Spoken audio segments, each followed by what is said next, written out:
In 1995, a graphic design teacher named Linda Weinman wanted a place to play with new digital tools.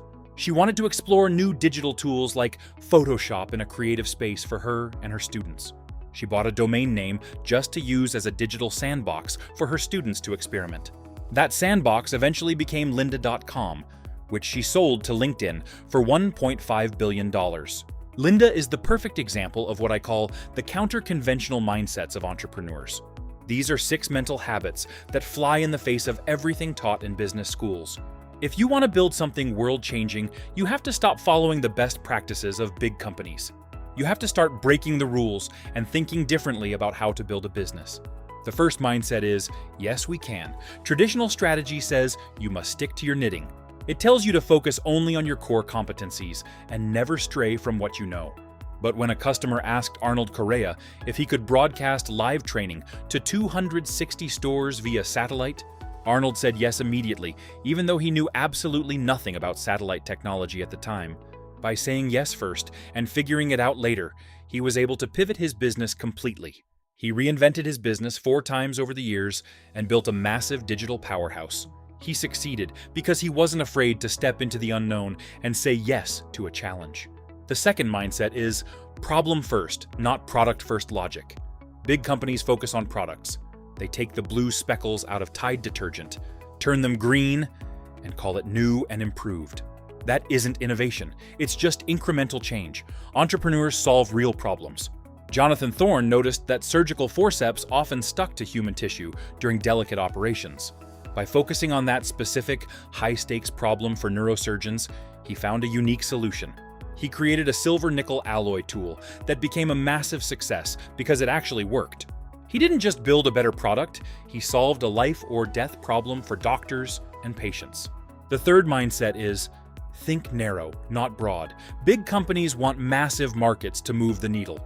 They try to appeal to everyone at once, often diluting their message in the process.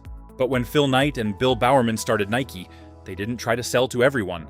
They focused exclusively on elite distance runners who were getting shin splints from poor footwear. By solving a problem for a tiny, narrow niche, they gained the trust of the best in the world. That specific focus built the foundation for what is now a global sporting empire.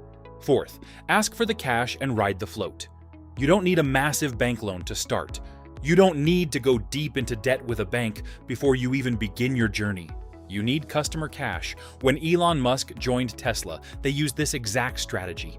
They sold 100 Roadsters for $100,000 each before they even built the first car. That gave them $10 million in the bank to fund the entire production process. They did the same with the Model 3, collecting $500 million in customer deposits. They used the customer's money to build the business rather than relying on outside debt. Fifth, beg and borrow, but don't steal. Business schools teach you to calculate ROI first. They want you to calculate the return on investment before you even buy your first asset. Entrepreneurs just borrow the assets. They look for what is already available to use. When the founders of GoApe wanted to build a treetop adventure course, they didn't buy land. They went to the Forestry Commission and borrowed their trees, their parking lots, and their restrooms. They built a massive business using someone else's infrastructure and saved millions in capital. Finally, don't ask for permission. In a big company, everything goes through the lawyers. Every single move is scrutinized and delayed by legal reviews and bureaucratic red tape. But if the founders of Uber had asked for permission to start a taxi company without taxis, the answer would have been a hard no. They would have been stopped before they even began. Entrepreneurs get on with it first. When regulations are outdated, they don't wait for a green light. They don't wait for permission. They create their own reality and prove it works through action. So, here are my questions for you. Which of these 6 mindsets do you already have? Which ones can you learn? And most importantly, is there a roadblock you're facing right now? Could one of these counter-conventional rules help you smash through that roadblock today? Stop following the manual and start building your sandbox. It's time to build your empire. One of these mindsets might just help you change the world. Start today.